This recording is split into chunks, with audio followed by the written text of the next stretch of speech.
Bonjour, bienvenue sur Terre de Sport Équestre. Aujourd'hui et toute la semaine, je vais vous proposer des petites séquences de live, Facebook Live en direct. Si ça fonctionne, parce qu'à l'instant j'ai été obligé de recommencer puisque la connexion n'est pas toujours idéale. Et du coup, dans ces vidéos-là, on va préparer ensemble le concours de Dinard sur lequel je me rends à la fin de la semaine. Donc on va partir jeudi matin pour Dinard pour 4 jours de concours. Les chevaux que je vais amener, donc Unisio que vous voyez derrière moi et Titeuf. Donc, je vais vous présenter mes chevaux, je vais vous présenter un petit peu tout le déroulé de la semaine. Alors j'ai un petit peu hésité à faire ces vidéos-là, je vous avoue, parce que pour ceux qui me suivent, vous avez pu voir que j'ai eu des petits soucis avec Facebook qui m'a bloqué mon site internet terredesportéquestre.com. Du coup, ça m'a un petit peu chagriné, j'avais pas trop la motive. Mais bon, j'ai lu des avis, il y a pas mal de sites ou de blogs qui se font de temps en temps bloquer comme ça. Du coup, je vous ai mis un petit mot en début d'après-midi et comme vous avez été très nombreux à me soutenir et à apporter votre soutien en envoyant un petit message à Facebook pour annoncer que non, ce site-là ne présentait aucune menace et respectait bien les standards de Facebook. Du coup, ça m'a reboosté un peu et donc voilà, je suis prêt pour ces petites vidéos. Donc aujourd'hui, je vous propose premièrement de vous présenter les deux chevaux avec lesquels je vais partir à Dinard. Donc là, vous voyez derrière moi, hop, pour ceux qui me suivent régulièrement, vous avez reconnu Unisio qui est actuellement mon meilleur cheval. C'est un cheval qui a encore été classé le week-end, donc il y a 15 jours maintenant, donc dernière sortie, 2 fois dans la 130 après 3 semaines de repos. Il était déjà opérationnel. Et donc ce cheval-là, Unisio, on l'a acheté à 3 ans, il était juste débourré. Ma femme l'a mis un petit peu de 3 à 4 ans. Puis ensuite, comme on attendait notre premier enfant, je l'ai récupéré et depuis, j'avoue que j'ai pas été cool, je ne lui ai jamais rendu. Donc du coup voilà, ça c'est un crack cheval, gentil comme tout. C'est vraiment, moi je le dis souvent, c'est mon copain. Il est d'une gentillesse à toute épreuve. Il est toujours volontaire en piste. C'est pas le cheval le plus rapide qui existe. C'est pas le cheval le plus dynamique. À la maison, il est même un petit peu froid. Mais par contre, voilà, quoi qu'il arrive, il ira sauter. Je pense qu'il pourrait même sauter le feu si on lui demandait. Et il est plutôt respectueux. C'est assez rare qu'on sorte de piste avec une barre. Deux, je crois que c'est arrivé une fois qu'on a fait 2 barres. Bon, je pense que je devais être largement partisan de ce parcours un peu moins, comment dire, performant.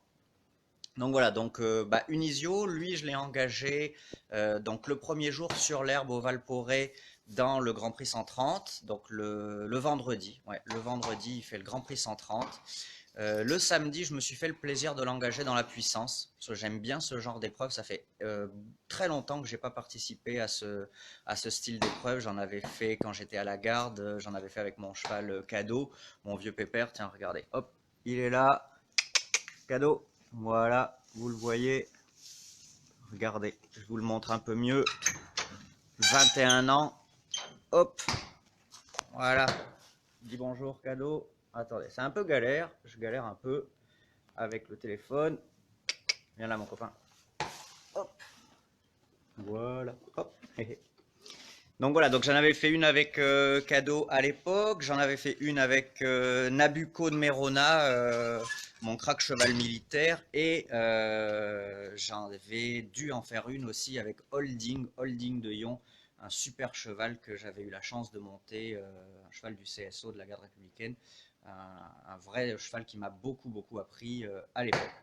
Donc Unisio du coup il fera le samedi la puissance sur sable et le dimanche pour le rebaisser un peu et pas non plus être trop gourmand, je l'ai remis dans le Grand Prix amateur élite, donc encore une fois sur l'herbe au Valporé. Du coup il sautera la 125 du dimanche. Donc ça c'était pour Unisio. Hop. Et là du coup je vous propose de venir avec moi, on va aller voir Titeuf. Hop. Voilà, donc Titeuf, c'est mon deuxième cheval de Grand Prix. Donc il fait. Hop, viens dire bonjour Titeuf. Non, tu boudes. Bon, il boude. Il mangeait son foin tranquille. Donc du coup, Titeuf, lui, il fait le vendredi, il fait lui aussi le Grand Prix 130. Le samedi, lui, je l'ai mis dans le Grand Prix 120 du matin. Parce que je voulais pas le faire courir deux fois 130 pour pouvoir quand même avoir un petit peu de fraîcheur le dimanche. Et du coup, le dimanche, je l'ai mis aussi dans la 125 parce que globalement, moi, j'aime bien avoir mes deux chevaux dans la même épreuve. Je trouve ça plus sympa d'avoir deux chances. Comme pour l'instant, j'ai que deux chevaux pour faire les épreuves, les grands prix, je préfère les mettre tous les deux dedans.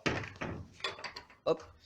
Donc voilà pour ce qu'ils vont faire ce week-end au concours. Et du coup, qu'est-ce qu'ils ont fait ce matin? Parce qu'on est lundi. Donc du coup, ce matin, je les ai montés sur le plat tous les deux.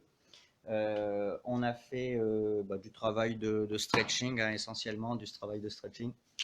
Et puis, j'avais mis donc deux barres au sol à 20 mètres pour pouvoir bien bouger les galops. Et du coup, partir dans un galop de 5 foulées, revenir vers un galop de 6 foulées, revenir encore vers un galop de 7 foulées et repartir encore un petit peu vers l'avant dans un galop de 5 foulées.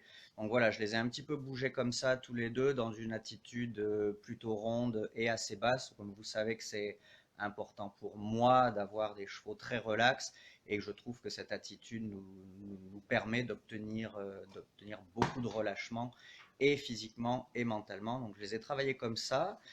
Et j'avais monté aussi une petite ligne avec 5 barres à 3 mètres les unes des autres, en les surélevant une à gauche, l'autre à droite et ainsi de suite. Comme ça me faisait une toute petite méca. Alors quand je vous dis toute petite, c'est vraiment toute petite puisque les barres étaient surélevées de à peu près 40 cm d'un côté et pas du tout de l'autre.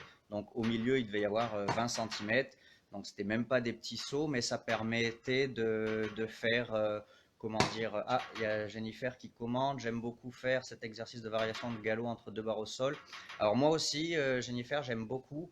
Non seulement ça permet de bien décontracter les chevaux dans leur corps, mais aussi de vérifier qu'on est au contrôle. Et très important pour les chevaux qui peuvent être un petit peu chauds, ça leur permet de passer des barres sans chauffer parce qu'il n'y a pas le mécanisme du saut. Et donc du coup, voilà, comme on maintient beaucoup plus de contrôle, peu à peu, on leur permet d'éviter de chauffer en se disant, voilà, en fait, juste on passe une barre ou on passe deux barres. Et c'est vrai que moi aussi, j'aime beaucoup ce style d'exercice-là. Et donc, du coup, pour revenir sur ma petite ligne de méca, entre guillemets, voilà, les chevaux, hop, ils ont déroulé en passant les 5 petites barres surélevées d'un côté. Et là encore, objectif, bouger la ligne du dessus et vérifier que les chevaux restent calmes et relax sur du travail de barre. Voilà, donc du coup là, je viens de finir les soins de Unisio. Hop, il est beau, propre comme un sous neuf. Du coup, ce matin, après avoir travaillé, ils ont été tous les deux un peu au parc. Et là, je vais leur faire les soins. Donc, Unisio, c'est bon. Je vais pouvoir l'amener au marcheur. Comme ça, j'essaie toujours de faire ça. Donc, je les fais les soins les uns après les autres en les mettant au fur et à mesure au marcheur. Quand tout le monde est au marcheur, on donne le foin. Et ensuite, une fois que tout est balayé, on les rentre du marcheur. Donc, je vais essayer de retrouver ma groom parce que du coup je lui ai proposé de monter enfin, vous savez, mon petit crack là que j'aime beaucoup, et du coup forcément elle en profite un peu comme elle l'adore. Donc voilà, je vais aller la chercher parce que après tout, hein, il faut aussi, il n'y a pas que moi qui bosse. Je crois surtout qu'elle s'est planquée parce que je lui ai dit que j'allais faire un petit live et que du coup elle sait comment je suis, elle veut pas que je la filme. Donc voilà, donc du coup, écoutez, je vous propose de vous laisser là pour aujourd'hui. On se retrouve demain. Là, je vais mettre les chevaux au marcheur. Hop. Ah, il y a du vent en Normandie, regardez. Hop. Il fait pas super beau. J'espère que ce week-end, on voit plus rien du tout. J'espère que ce week-end, il fera meilleur à Dinard. Et puis, du coup, je vous dis à demain. Salut.